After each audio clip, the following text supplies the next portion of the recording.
El siguiente video en realidad es un clip extraído del documental cuando Eddie Guerrero estuvo en New Japan Pro Wrestling, ECW y NWCW.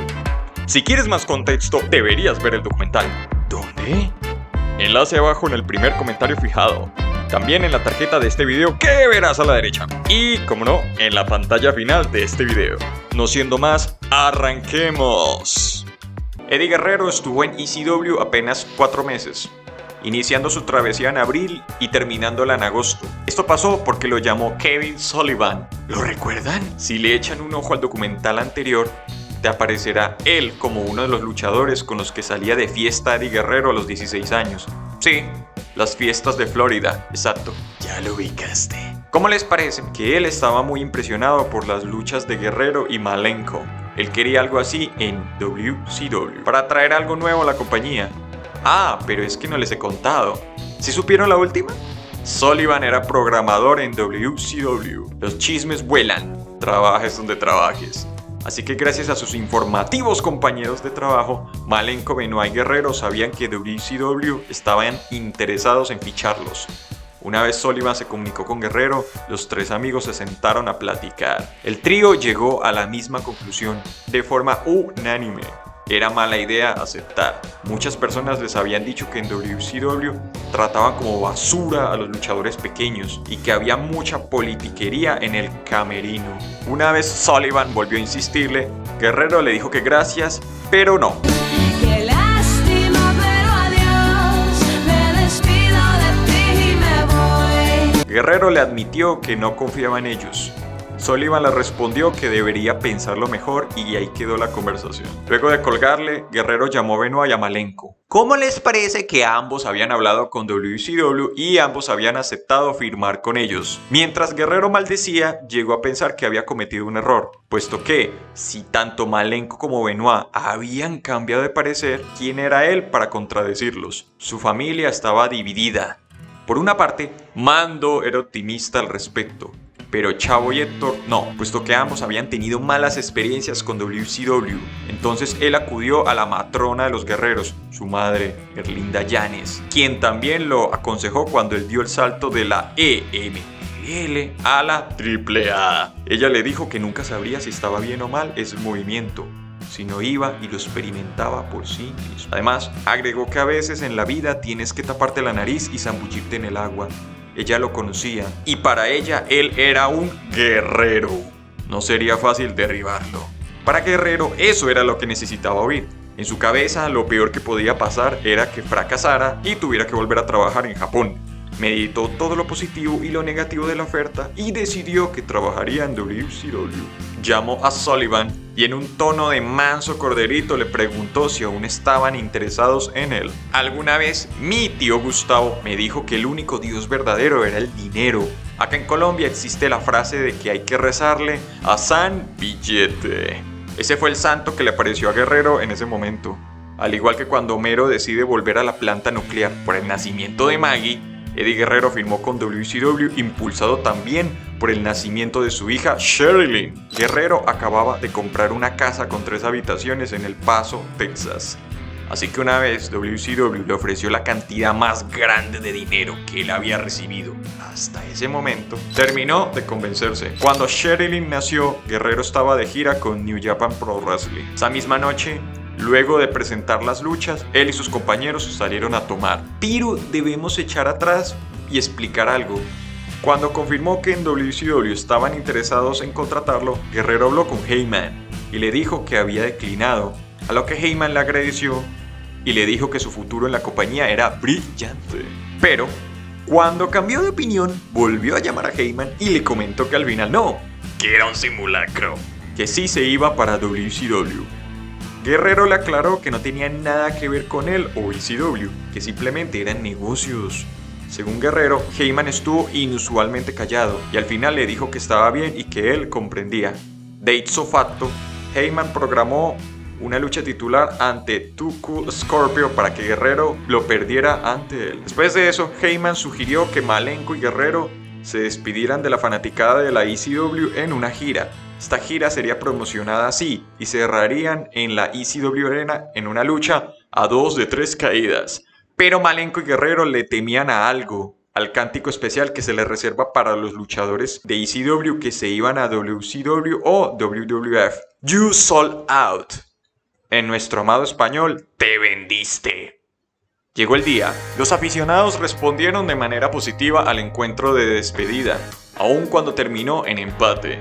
Para Guerrero fue uno de los momentos más especiales de su carrera, por la respuesta del público, pero tras bambalinas le esperaba más. Al otro lado de la cortina estaban sus compañeros esperándolos, para mostrarles respeto a ellos y despedirlos.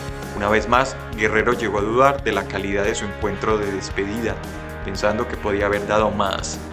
Algo que se iba a volver habitual en su vida después de cada gran encuentro que presentara. Él quería haberle dado más a los fans, despedirse con broche de oro, pero lo que fue. En esta parte del libro, Guerrero lamenta que ECW haya terminado como terminó, pero aplaude cómo Paul Heyman se enfrentó a las dos compañías más grandes de lucha libre en los Estados Unidos, al menos por allá atrás en los años 90. Más aún, reconoce que la ECW impactó a la industria, y todo con lo que contaba Heyman era un montón de luchadores talentosos y su público fiel. ECW colocó en el radar a varios luchadores en el suelo estadounidense, y Guerrero admite ser uno de ellos.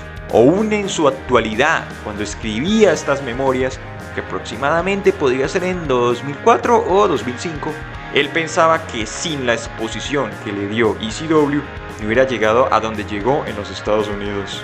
Exacto, a la WWF. Pero por ahora esa historia está ubicada en su llegada a su competencia directa, WCW. Un paso a la vez y a darle caña.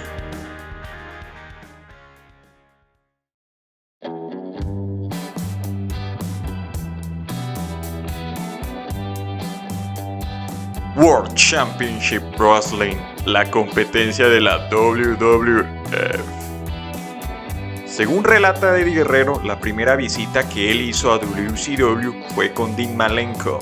Cuando ellos llegaron de visita, estaban grabando WCW Saturday Night en un estudio llamado Center Stage, cerca al Turner Broadcasting System o TBS. Decidieron saludar a sus nuevos compañeros de trabajo. Guerrero notó la mala vibra enseguida, como si sus nuevos compañeros pensaran que él estaba ahí para quitarles su lugar. En el Center Stage había dos camerinos, uno para las superestrellas y otro para el resto del elenco. Obviamente Malenko y Guerrero estaban en el segundo grupo de trabajadores cuando escucharon un alboroto. Resulta que Vader y Paul Orndorff, sí, Mr. Wonderful, se estaban gritando y una vez se cansaron de insultarse empezaron a golpearse. Orndorff derribó a Vader y lo remató en el piso, empezó a patearle la cabeza cual balón de fútbol, hasta que Kevin Sullivan y Kim Haku los separaron. Guerrero y Malenko se quedaron boquiabiertos. Ambos sentían que habían entrado a una película. ¿En qué se habían metido? Ambos salieron del recinto, se miraron y se dijeron al mismo tiempo: bienvenidos a la WCW. Como Guerrero y Malenko son igual de chismosos que nosotros, sí, tú, el que está viendo este documental, y yo, el lector, narrador y editor de este documental, ellos se enteraron por qué fue la riña. Acompáñeme a ver esta triste historia. Resulta que Vader había grabado unos cuantos segmentos hablados y se estaba yendo, pero Orndorff, quien en ese momento era productor de campo, se le acercó y le informó que lo necesitaba para grabar una nueva entrevista. Vader se negó, y el resto ya lo sabemos. ¡Que viva el chisme, vatos locos!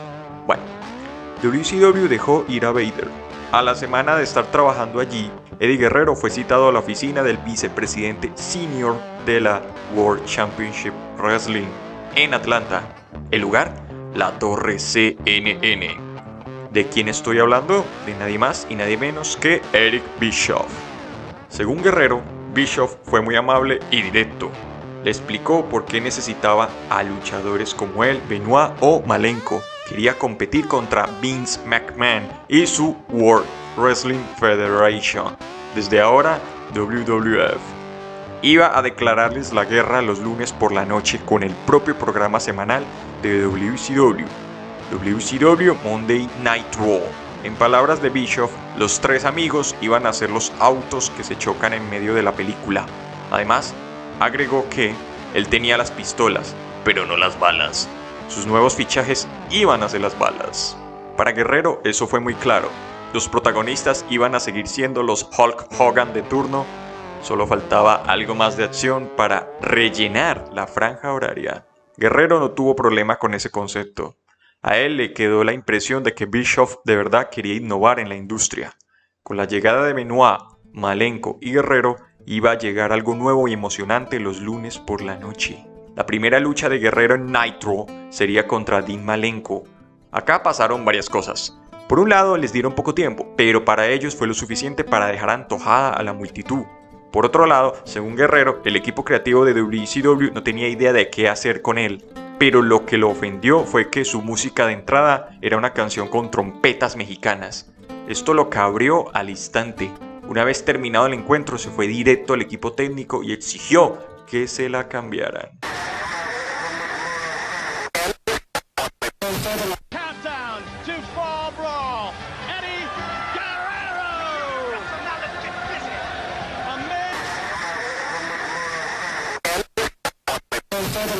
Él aclara que no tiene problemas con reconocer su origen mexicano y está orgulloso de ser mexicoamericano, pero eso no significa que quiera ser encasillado. No era un mariachi con sombrero, era un chicano. Y esa es una cultura totalmente diferente. Llegó el momento de decidir cuál sería su remate para las luchas. Primero pensó en el superplex que usaba mientras estaba en Los Gringos Locos. Entonces, uno de los productores de campo y guionista, Terry Taylor, le recomendó que usara el Frog Splash. Paul Heyman le había dicho lo mismo. Taylor agregó que podía usarlo como tributo a Love Machine.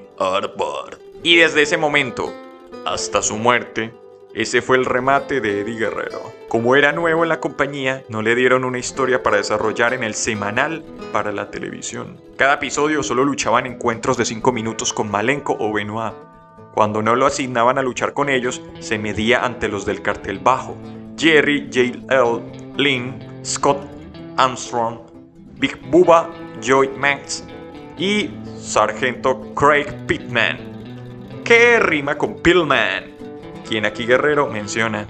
Brian Pillman y Eddie Guerrero se conocieron trabajando en Japón. Pillman le decía a Guerrero que él y Steve Austin, con su skin de rubio norteamericano, veían sus cintas de video de luchas de Los Gringos Locos, para tomar de referencia cuando ellos eran pareja, de Hollywood Blondes. Sí, ese mismo Steve Austin. Guerrero no le creía a Pillman y se lo decía. Pillman insistía en que no lo estaba inventando y que amaba el trabajo de ellos. Aquí reflexiona Guerrero y dice que mirando atrás debió apreciar el cumplido. Venía de un luchador que le mostraba respeto a otro, pero en esa época Guerrero no confiaba en nadie más allá de su círculo de amigos. Pillman tuvo un detalle. Cuando llegó a WCW, él habló con Guerrero y le dijo que iba a usar el Swinging DDT que le había visto a él. Guerrero estaba de acuerdo con eso y además le agradeció que al menos tuviera la decencia de decirle. En 1997, Pillman falleció. Tenía 35 años. Sufrió un ataque al corazón. Guerrero se identificaba con los problemas que sabía Pillman atravesaba. En palabras de él, Pillman no pudo derrotar a sus demonios antes de que fuera demasiado tarde.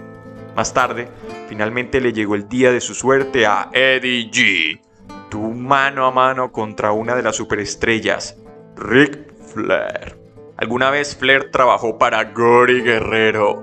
Mientras Eddie G estaba con su padre observándolo, este le decía que Flair era un ring general, dado que él guiaba toda la acción en el cuadrilátero. Eddie G tenía grabadas esas palabras. Por eso cuando le fue informado que se mediría ante el Nature Boy, se emocionó. Eddie G quería impresionarlo y ganarse su respeto. Tuvieron un encuentro decente en televisión. Lo que más recordó Eddie G fue cómo Flair le daba igual hacer lucir bien al talento joven. Según él, Flair entendía que eso no iba a dañar su legado. Una actitud extraña entre las superestrellas de WCW. Llegó así Starrcade, el magno evento de WCW, la antítesis de WrestleMania en la WWF. Es más, Starrcade fue primero, eso sí, bajo el mandato de la NWA, cuando era una asociación de promotores a lo ancho y largo de los Estados Unidos. Tal y como puedes escuchar en el episodio de Fabulous Moolah. En su primera participación en Starrcade, en 1995, Eddie G se midió ante Shinjiro Otani. Esto en el contexto de que WCW medía a los mejores de esta compañía contra los mejores de New Japan Pro Wrestling empresariada. Eddie G estaba tranquilo antes de la lucha, mientras veía a Otani temblando lo suficiente para no poder atarse las agujetas de los zapatos. La tiranía de la NWO. Monday Night Wars visto desde adentro. El 27 de mayo de 1996 se encendió la mecha. En palabras de Eddie G, lo que hizo Scott Hall no se había visto antes. Pasó de la WWF a WCW en un espacio de tiempo muy corto, porque normalmente las nuevas superestrellas aparecían a las semanas o meses de ser promocionadas. Pero Hall apareció como si nada. Hall irrumpió y dijo que, si Bischoff quería guerra, iba a tener una. Además de prometer una gran sorpresa la semana siguiente.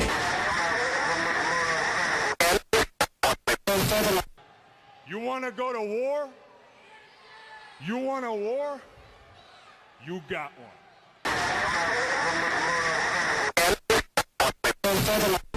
Y así fue. Kevin Nash apareció a su lado.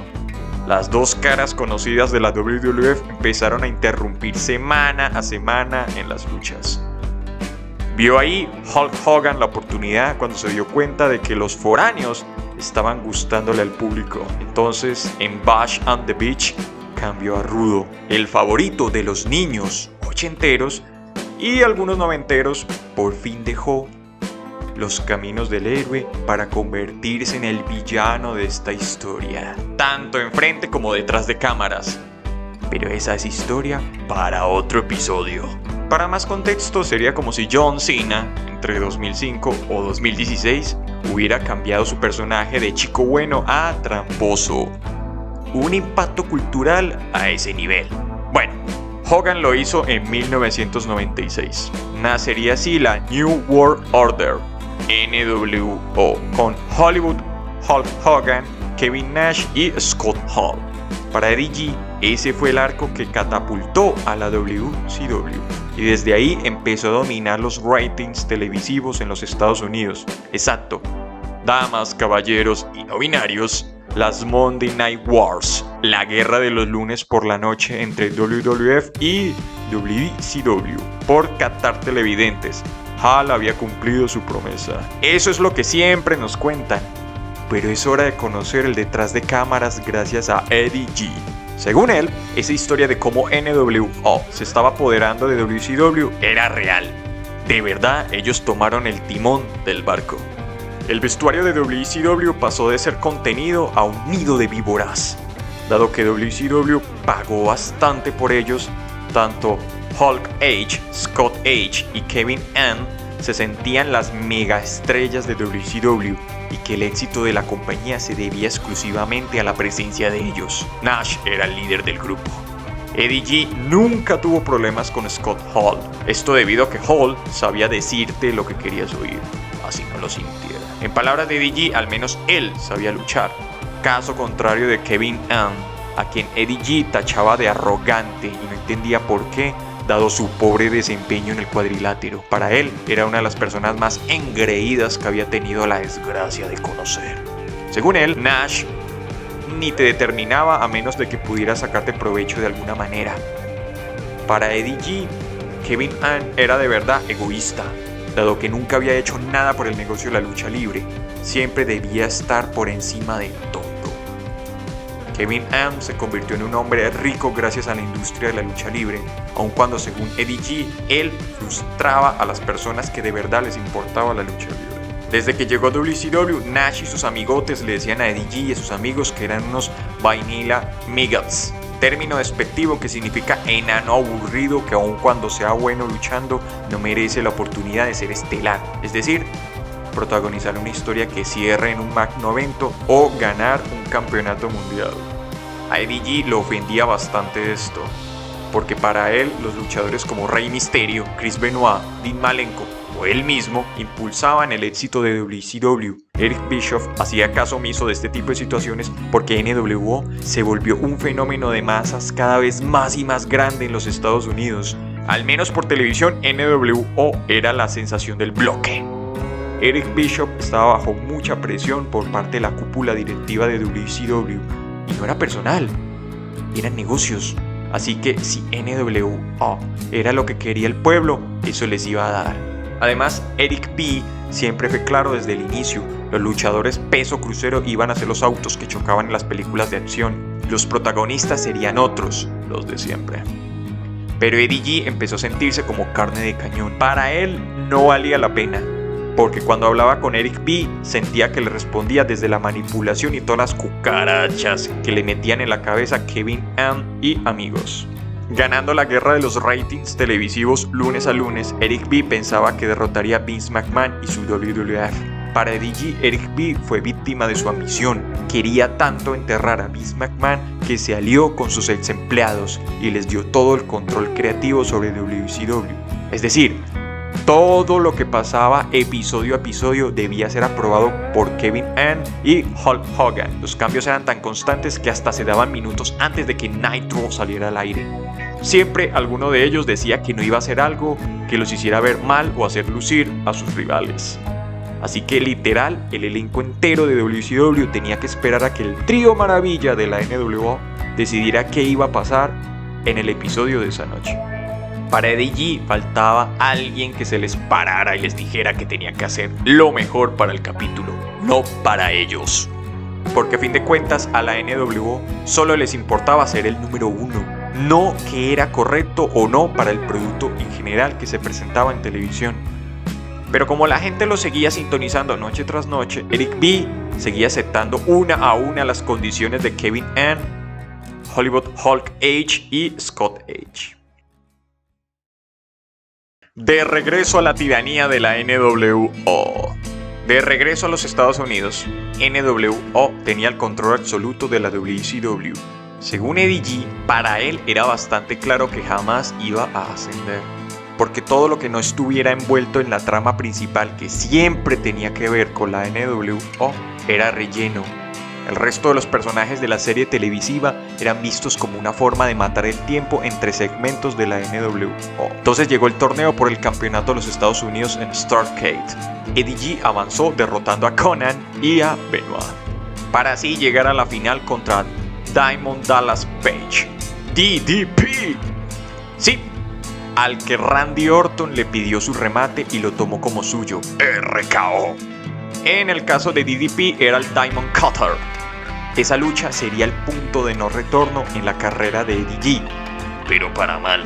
DDP era un luchador muy diferente a los que estaba acostumbrado Eddie G. No le gustaba improvisar en las luchas, él necesitaba estructurar más las luchas, movimiento a movimiento, las memorizaba. Una semana antes de Starrcade, DDP llamó a Eddie G mientras estaba pasando Navidad en la casa de su madre, Erlinda Yanes. Estuvieron una hora en el teléfono repasando la lucha.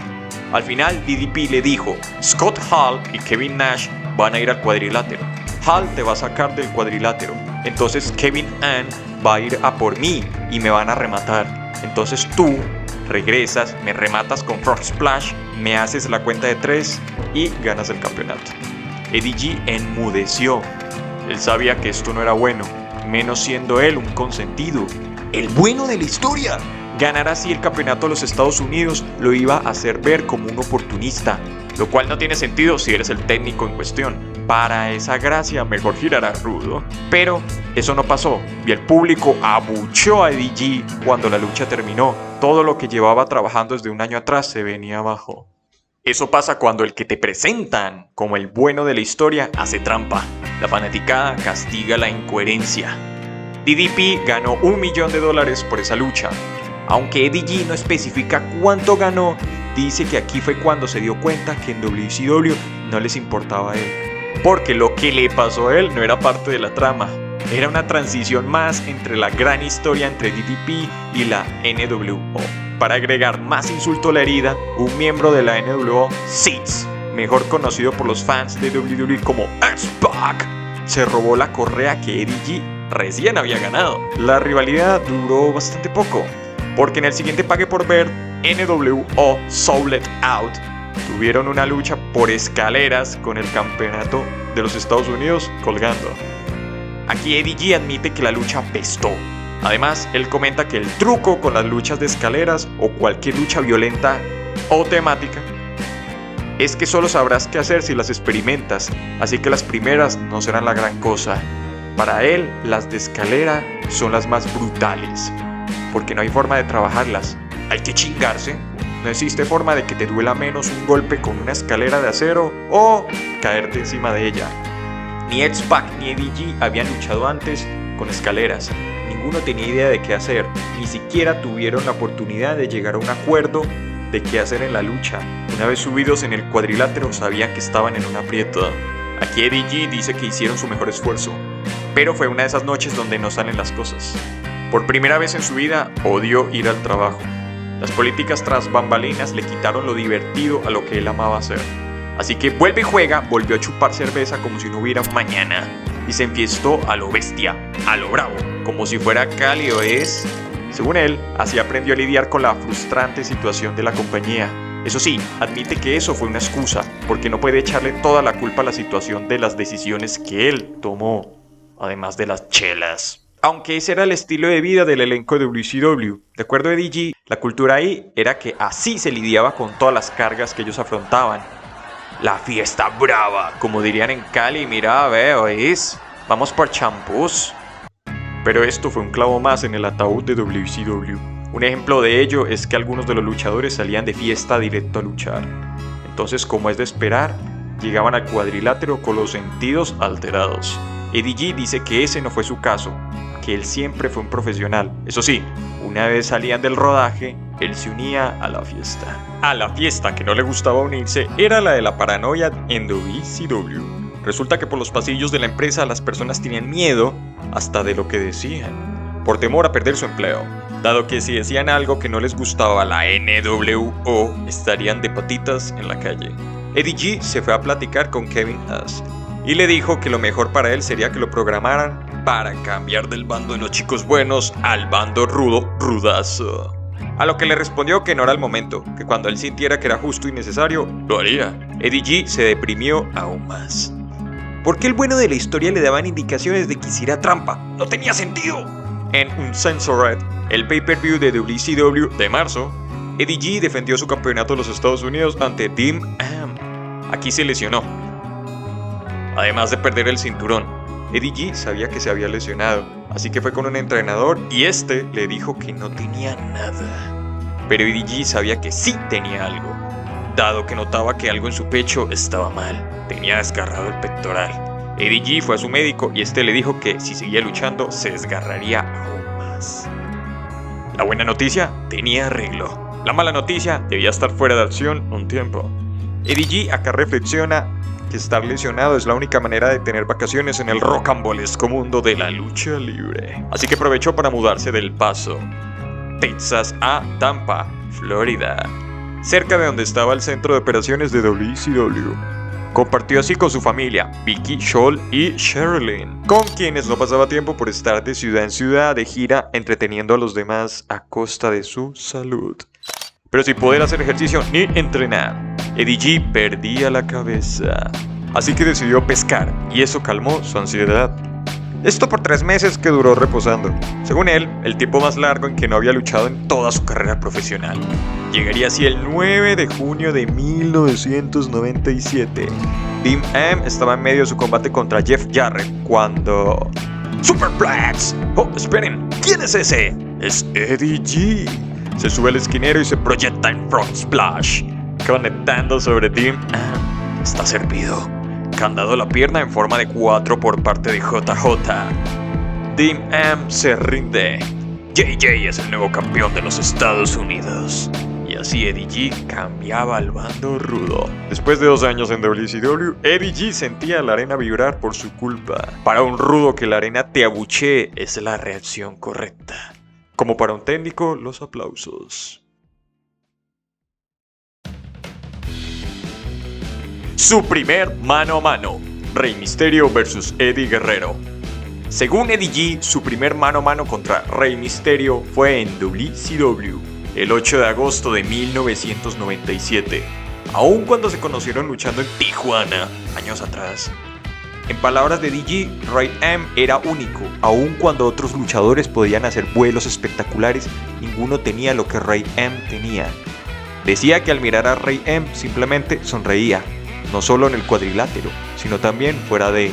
La nobleza de Ray M y su forma cálida de hablar le abrieron las puertas al corazón de Eddie G. Eddie G consideraba a Ray M su hermano pequeño, lo amaba mucho. Ambos habían trabajado en AAA, cuando él y RP se enfrentaban a Ray M y su compañero de turno.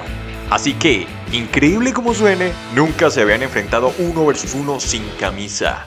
Ambos combinaban el estilo mexicano y norteamericano a la hora de luchar, así que parecían bailes sincronizados sobre hielo. Sí, tenían química. Eddie G aquí atina que disfrutaba de verdad luchar en la división peso crucero. Ese era el lugar al que pertenecía, y así podía relajarse y concentrarse en luchar sin preocuparse de los dramas del plano estelar.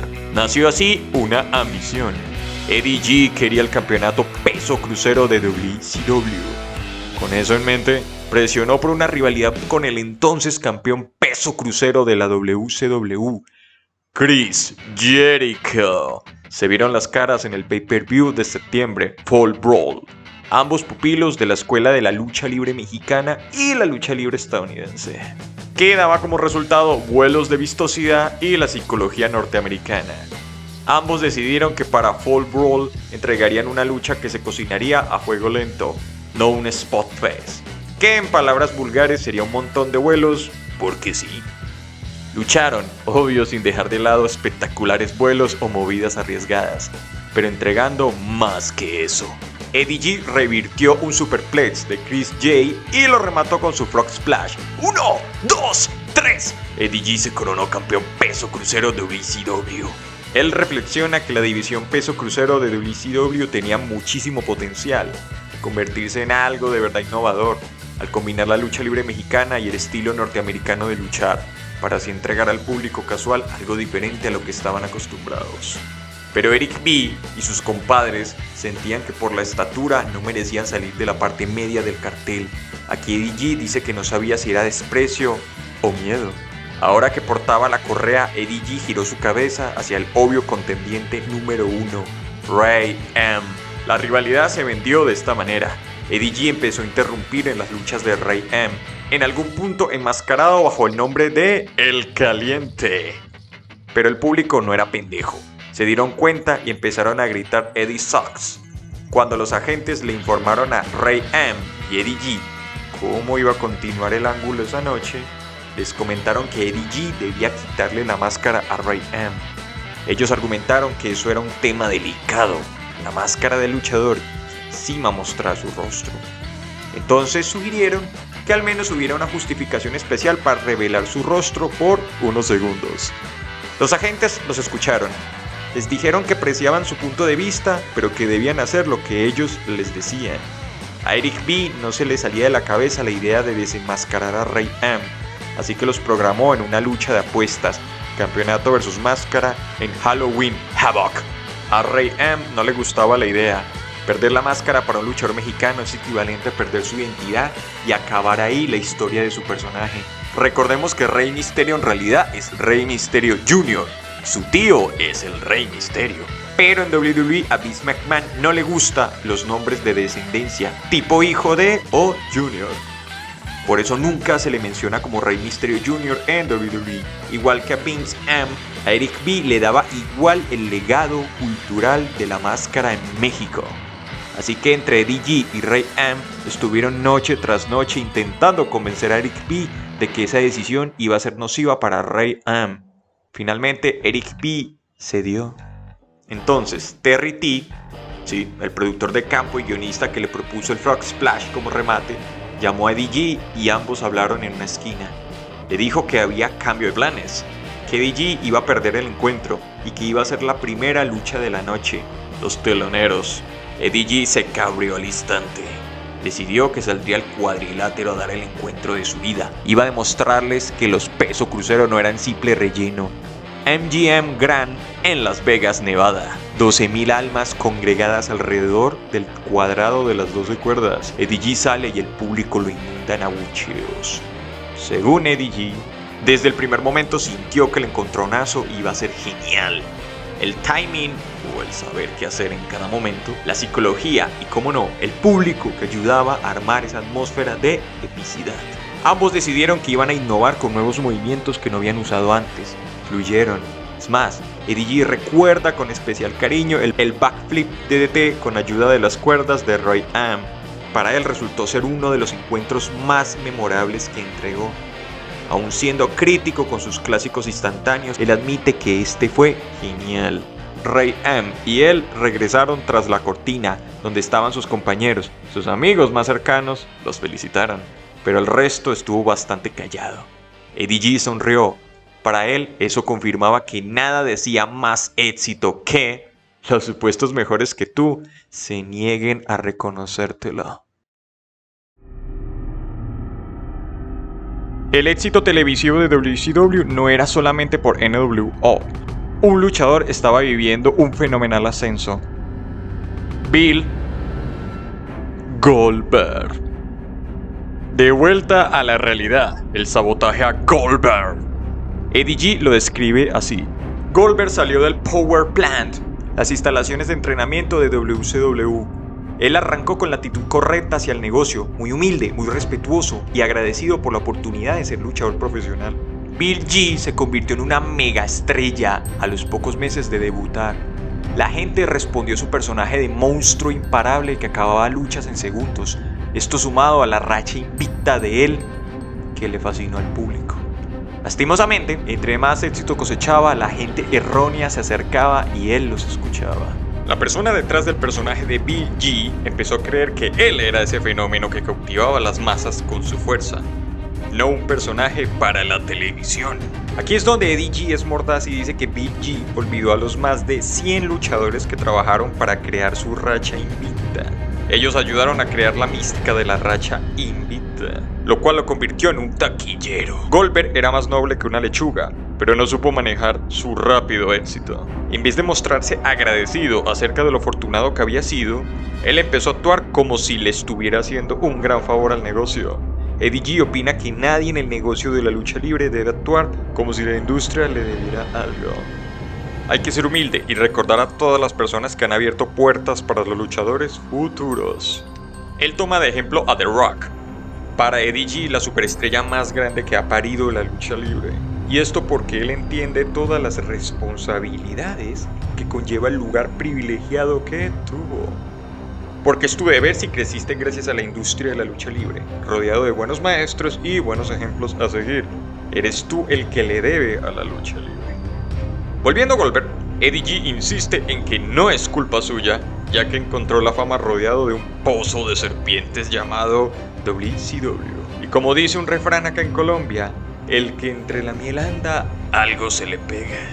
Eddie G dice que Bill G se convirtió en otra serpiente más. La racha invicta de Bill G llegó hasta las 173 victorias. Según Eddie G, no hizo parte de esta estadística. El que sí hizo parte de la estadística, pero por romper la racha invicta, fue Kevin M. Cuando se convirtió en jefe creativo de WCW, su primera decisión fue coronarse campeón mundial y acabar la racha invicta de Goldberg. Esto lo logró con una sola lucha, dado que Goldberg era el campeón mundial peso completo de WCW. Luego, Eddie G perdería su campeonato peso crucero ante Último Dragón en menos de un minuto. Luego de días y días de cambios en la lucha, él iría a la oficina de Eric B a hablar. Quería irse de WCW.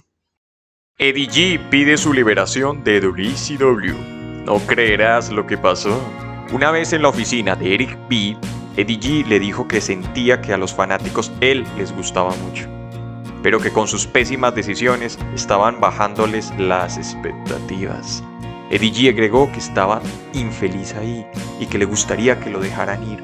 A lo que Eric B le respondió que era un hijueputa malagradecido, después de todo lo que le había hecho por él, y ahora tenía el descaro de quererse ir.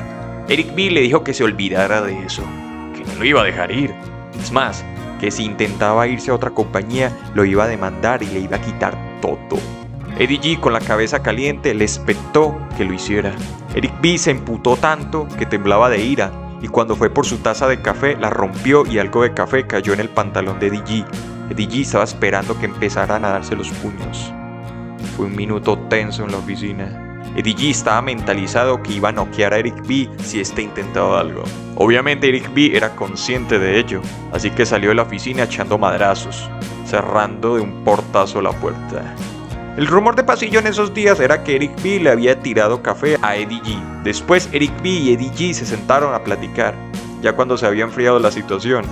Ambos se disculparon y limaron asperezas. Eso sí, Eddie G no llegó con Eric B a un acuerdo para poderse ir de la empresa. Si has prestado atención hasta ahora, sabrás que viene. Eddie G lidió con esto fumando marihuana y mezclándola con píldoras que él mismo admite ya llegó a un punto que ni sabía de qué eran. A veces picaba algunas píldoras y las esnifaba. Según él mismo, así también lidiaba con el dolor físico. Pero eso sí, su droga favorita seguía siendo el alcohol. Sumado a su alcoholismo, empezó a derrochar el dinero que estaba ganando. Para Eddie G, si no encontraba la felicidad luchando, la encontraría embriagado o gastando dinero en cosas para así llenar ese vacío que tenía en el alma. Agosto 17 de 1998. Eddie G salió al ring con un vaso de café. Empezó diciendo que sí, que su entrevista no estaba programada. Y les dijo a los chicos de producción que ni se les ocurriera irse a comerciales, o si no, que él iría a WWF a hablar. Así que, tengo tu atención ahora, Eric Bischoff, empezó Eddie G. El segmento básicamente fue él insultando a Eric Bischoff por su manejo tan cuestionable de la compañía, de cómo estaba matando su amor por la lucha libre, de cómo él no valoraba el esfuerzo de él, Eddie G. Aquí ventiló su incidente con el café y de cómo Eric Bischoff lo retenía en WCW aun cuando él quería irse. Culminó diciendo que si debía perder su dignidad aguantando en WCW a la NWO o ver cómo el talento joven era dejado de lado por los de siempre, no lo haría. Le exigía a Eric Bischoff que lo despidiera y que no importaba cómo, encontraría la forma. Remató diciendo que se podía meter su trabajo, ya sabía dónde. Aquí podemos ver un Worked Shot, que podría ser una de las tantas inspiraciones para la Pipe Bomb de CM Punk en 2011 o la de MJF en 2022. Do I have everybody's attention now? Como explica Eddie G, un Worked Shot es un ángulo que se supone que se sienta real, pero todo ha sido aprobado por el equipo creativo antes de que las cámaras se enciendan.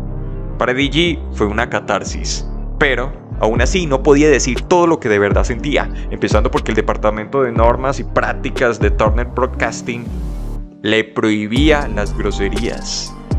Esta pieza de ficción fue idea de Eddie G, dado que en internet los rumores crecieron. Por un lado, decían que él estaba frustrado en WCW y por otro decían que Eric Bischoff le había tirado café. Aprovechando eso, Eddie G llegó con Eric B y le dijo que podían usar eso para el semanal de WCW.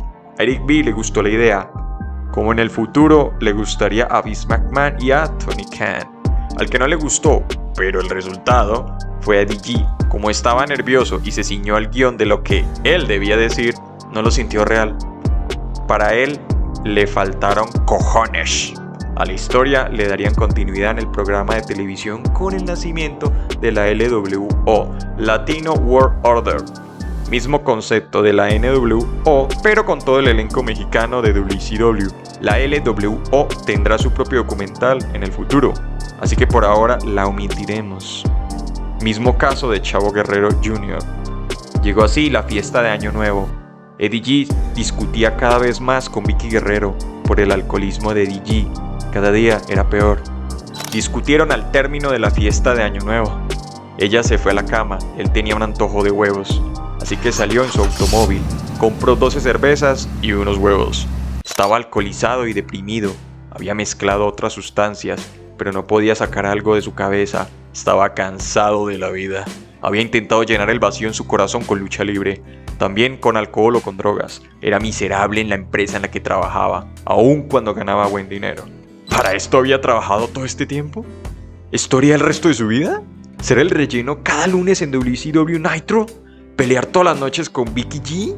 Eddie G puso en marcha su automóvil, aceleró, cerró los ojos y cuando los volvió a abrir, despertó en una sala de urgencias, rodeado de médicos.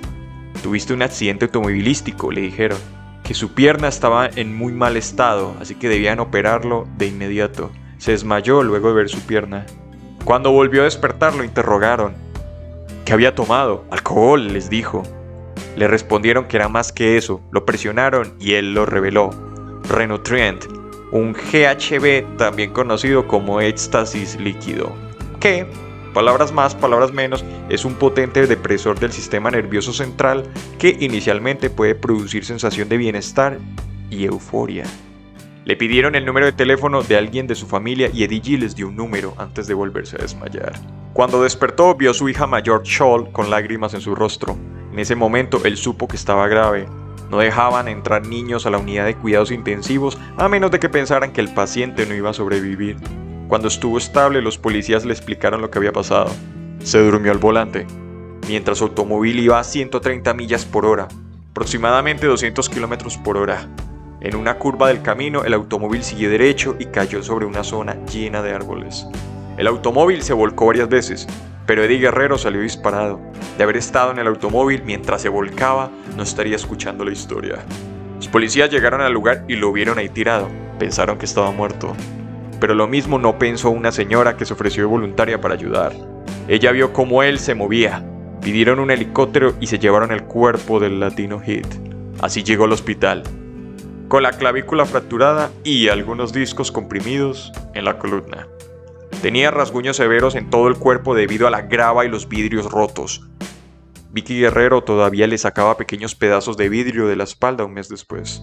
Sus dos piernas estaban destrozadas, se rompió la cavidad de la cadera derecha y se destrozó la pantorrilla izquierda. Un trozo de vidrio había cortado los nervios y los ligamentos de manera tan grave que los médicos decían que no había forma de volverlos a unir.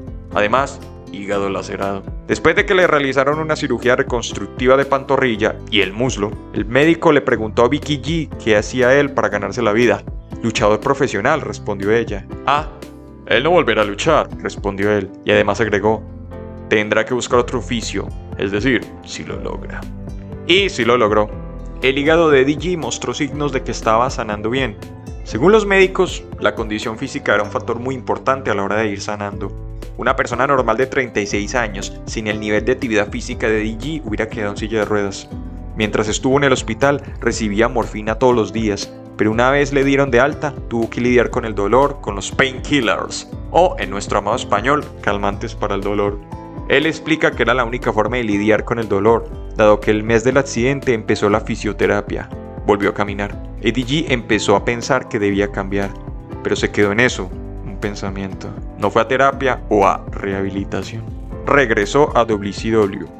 Eric B había estado pendiente de él, lo había llamado a él y a Vicky G y le había mandado su nuevo contrato, el cual Eddie G firmó. Cuando regresó empezó una guerra con los luchadores enmascarados. Take the mask off. That's the only way. Español. Sí, que te quite la máscara, es la única forma. Aquí es cuando sale al aire la viñeta donde Eddie G acusa a los enmascarados de robarle su billetera y los obliga a quitarse la máscara uno a uno. Desde ahí empezarían ellos a interrumpir las luchas de Eddie G, como fue el caso de La Parca, hoy en día Elia Park. Y Villano Quinto. Llegaría así un inesperado aliado, Rey Mysterio Jr., a quien Eddie G le devolvería el favor salvándolo del vampiro canadiense Insane Clown Pose. Pero entonces algo cambió. Una cabeza rodó.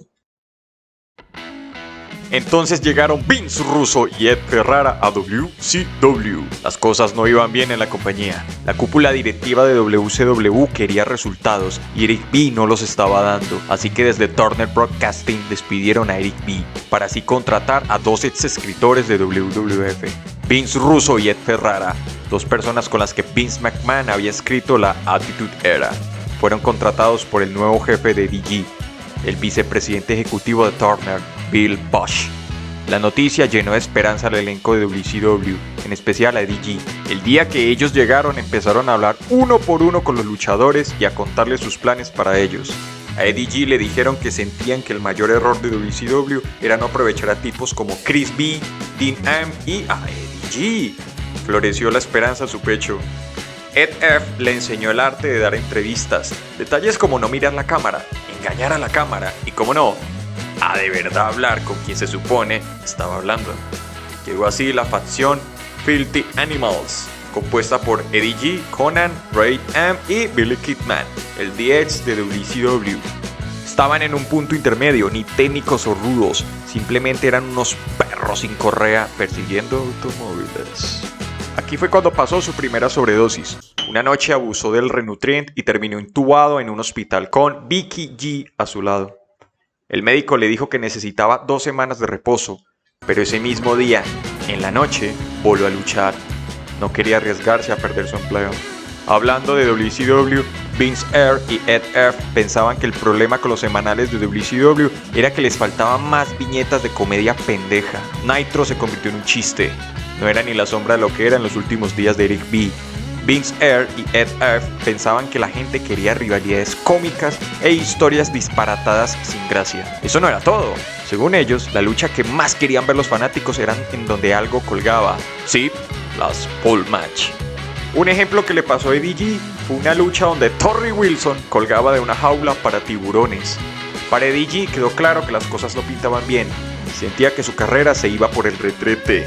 Así que decidió tomarse un tiempo por una lesión que necesitaba atender. Tenía astillas de hueso en el codo que necesitaba intervención quirúrgica.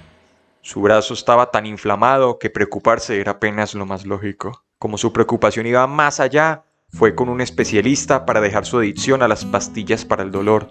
Le recetó metadona, heroína sintética. Su idea era lograr estabilizar su sistema y luego, gradualmente, reducir la dosis hasta poder dejar su adicción a los calmantes. También le recetó Resterol para poder dormir. Llegó la Navidad y la familia Guerrero se reunió en la casa de la matriarca Erlinda Llanes. Sería su hermano Mando quien encontraría a Eddie G, que no podía respirar. Estaba azul de los pies a la cabeza. Llamaron al 911. Cuando llegaron los paramédicos y le indicaron que tenían que llevárselo al hospital, Eddie G se negó, pero su madre le rogó y él aceptó. En el hospital le inyectaron adrenalina, se estabilizó y le dieron de alta al día siguiente. Llegó a la casa de su madre y tiró todas las pastillas por el inodoro. Otra sobredosis. El año 2000 llegó con noticias de superación del codo. Eddie G se enteró. Vince R había renunciado. La cúpula directiva de WCW no estaba contenta con sus resultados, es decir, los ratings no mejoraban en televisión. Ahora el programador en jefe era Kevin Sullivan. De hecho, él le dijo a Dean M. Perry Saturn y a Shane Douglas que eran el mayor desperdicio de dinero que había hecho la compañía y no había cómo enmendarlo. Sumemos eso a que Chris B y Kevin S se odiaban. En el episodio de Chris B les comentaré, por ahora dejémoslo en el aire. Aún así, Bill Bush decidió que Chris B se convirtiera en campeón mundial peso completo de la WCW. Serían Souled Out en su edición del año 2000 que Chris Benoit se coronaría campeón mundial peso completo WCW al imponerse ante Sid Vicious. Sí, el mismo de la anécdota de las tijeras que ya tiene video en Lucha Libre al Desnudo. Sullivan dio instrucciones que al final de la lucha el pie de Sid B estuviera bajo las cuerdas. Según Eddie G, esto se puede interpretar de 2 formas. Una para una revancha justificada o para quitarle más fácil el campeonato a Chris B. Eddie G regresó a Nitro. Esa noche se iban a presentar en Columbus, Ohio. Y sí, escuchaste bien, dije se iban. Porque apenas entró en la arena Eddie G, fue abordado por Chris B y Dean M. Ambos le comunicaron que iban a pedir la liberación de sus contratos y querían saber si él estaba con ellos. Él asintió. Desde 2 años atrás que le pidió su liberación a Eric B, él quería que llegara este momento. Llegaron con Bill B. Le dijeron que no estaban satisfechos con su situación actual, no podían trabajar bajo esa estructura que les imponían, a lo que Bill B les respondió que cualquiera que no estuviera feliz con la situación debía renunciar y él debía aceptar. Así que los mandaron a sus casas, excepto a Chris B porque era el campeón. Esto a él no le hizo ni pizca de gracia. Le dijo a Bill Bush que si Eddie G y Dean M podían irse, él se iría con ellos. Además, les entregaría el campeonato para que se lo dieran a quien quisiera esa noche en Nitro. Le entregó la correa al referee Nick Patrick y se fueron los 3 amigos del edificio. Sin embargo, había una clausura en sus contratos que decía que no podían trabajar en ninguna otra compañía de lucha libre por los siguientes 6 meses. Pero entonces ellos hicieron la triquiñuela. Al anunciar su intención de irse, un productor de campo de WCW se enojó a tal punto que amenazó con cortarles las gargantas si se atrevían. Ellos caminaron directo al departamento de recursos humanos de Turners, pusieron la amenaza por parte de otro empleado de la compañía, les dijeron que si no quitaban la clausura a 6 meses de sus contratos, iban a demandar. Y así esquivaron la bala. Ese mismo día salieron de WCW y podían ir a la empresa que les diera la maldita gana.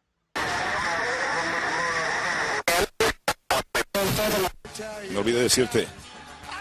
¡Vete!